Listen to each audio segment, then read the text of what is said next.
ওয়াদা করেছিলেন সচিবালয়ে, তিনি বলেছেন যে আপনাদের বাড়ি ভাড়া, উৎসব ভাতা, মেডিকেল ভাতা এবং অবসর কল্যাণের জন্য বাতিল করে পেনশন তহবিলের জন্য তিনি ওয়াদা করেছেন গত 2025-26 অর্থ বছরের বাজেটে 1 জুলাই থেকে এই ভাতাগুলো তিনি বাড়াবেন।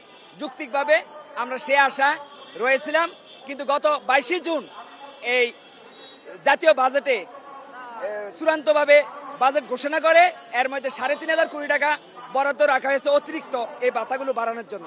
কিন্তু আমরা দেখতে পেলাম কি 22 জুন চূড়ান্ত বাজেটে আমাদের এই ভাতাগুলো এখনো বাড়ানো হয়নি, শুধু 25% উৎসব ভাতা বাড়িয়ে 50% করা হয়েছে।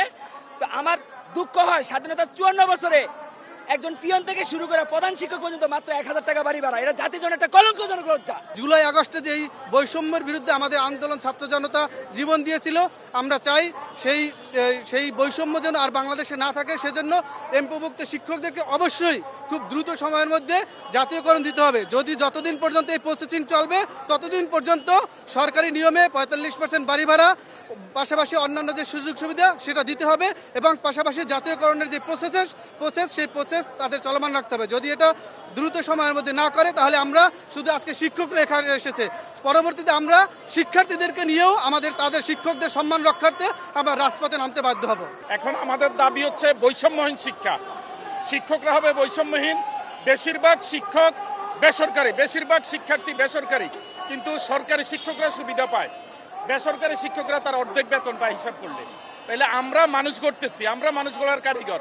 আমাদেরকে যদি সরকার, রাষ্ট্র আমাদেরকে যদি সব ব্যবস্থা না নেয় তাইলে শ্রেণীহীন সমাজ প্রতিষ্ঠা হবে না।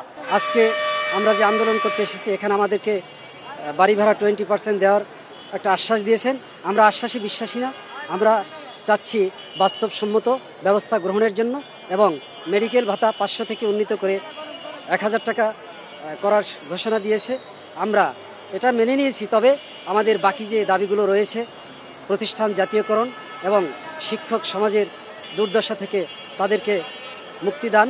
আমরা এখানে আজকে আমাদের পূর্ব ঘোষিত একটি শিক্ষক সমাবেশ, এমপিওভুক্ত শিক্ষক সমাবেশ, আমাদেরকে বেসরকারি শিক্ষক বলা হয়ে থাকে। আমাদের একটাই মাত্র দাবি, সেটা হলো জাতীয়করণ। এক দফা এক দাবি, জাতীয়করণ। সচিবালয়ে আমরা 10 সদস্যের প্রতিনিধি দল গিয়েছিলাম। আমাদের ওখানে শিক্ষা মন্ত্রণালয়ের মাননীয় শিক্ষা উপদেষ্টা, মাধ্যমিক ও উচ্চশিক্ষার সচিব মহোদয় এবং কয়েকজন এডিশনাল সেক্রেটারি, জয়েন্ট সেক্রেটারি সহ মন্ত্রণালয়ের সবচেয়ে গুরুত্বপূর্ণ যারা আছেন তারা সবাই এসে বসেছিলেন। 1.5 ঘন্টা আলোচনা হয়েছে। ওনারা আমাদের কিছু দাবি অলরেডি ওনারা মেনে নিয়েছেন। যেমন আমাদের কর্মচারীদের উৎসব ভাতা 50% ছিল, ওনারা ওইটা 75% করবেন, এবং এটা অলরেডি আমাদের এই আলটিমেটামের প্রেক্ষিতে ওনারা বলেছেন যে আপনাদের আলটিমেটামের প্রেক্ষিতে আমরা এটা 75% করে আমরা ডিউ লেটার অলরেডি পাঠিয়েছি। আমাদের বাড়ি ভাড়া 1,000 টাকা দেয়, বাড়ি ভাড়াটা আমাদের আলটিমেটামের প্রেক্ষিতে, এটা ওনারা বারবার উল্লেখ করেছেন যে আপনাদের এই আলটিমেটামের প্রেক্ষিতে আমরা বাড়ি ভাড়াটা 1,000-কে 2,000 করে আমরা এটা ডিউ লেটার দিয়েছি। মেডিকেল ভাতা আমাদের 500 টাকা, এই 500-কে ওনারা 1,000 করে ডিউ লেটার দিয়েছেন। মেডিকেলের ব্যাপারে আমরা ওনাদেরকে বলছি এটা নিয়ে আমাদের তেমন আপত্তি নাই, যেহেতু আপনারা 500 বাড়াইছেন।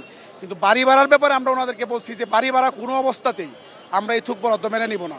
যদি আপনারা এটা করতে চান তাহলে কিন্তু সারা বাংলাদেশের এমপিভুক্ত শিক্ষা ব্যবস্থা স্থবির হয়ে পড়বে। আমি এই ভাষাটাই ওনাদেরকে ইউজ করেছি।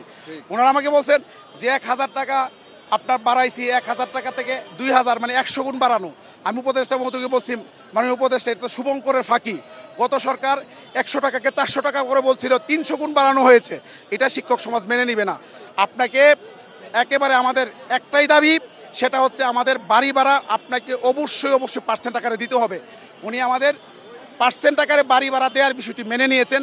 উনি বলছেন আমি এটা মেনে নিয়েছি, কত পার্সেন্ট দেওয়া যাবে এটা নিয়ে অনেক কোনো আলোচনা হয়েছে। আমাকে বলছে আপনি একটা প্রস্তাব দেন। আমি প্রস্তাব দিয়েছি 20% আমাদের স্কেলে 20% দেওয়ার জন্য। উনি বলছেন আপনারা একটা সামারি দেন আমাকে, 20% আপনাদের টোটাল এমপিওভুক্ত শিক্ষকদেরকে দিতে গেলে আমাদের কত টাকা লাগতে পারে, এবং যত দ্রুত সম্ভব এই কথাটা উনি নিজে বলছেন, যত দ্রুত সম্ভব এটা আমাকে দেন।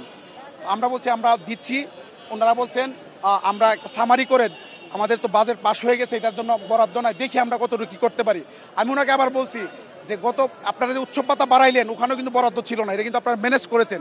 সুতরাং মন্ত্রণালয় চাইলেই আমাদের এই বাড়ি ভাড়া ম্যানেজ করা সম্ভব। আজকে আমরা আমাদের আন্দোলন ইতিমধ্যে আমরা আজকের প্রোগ্রাম আমরা কর্মসূচি সমাপ্ত ঘোষণা করেছি আনুষ্ঠানিকভাবে।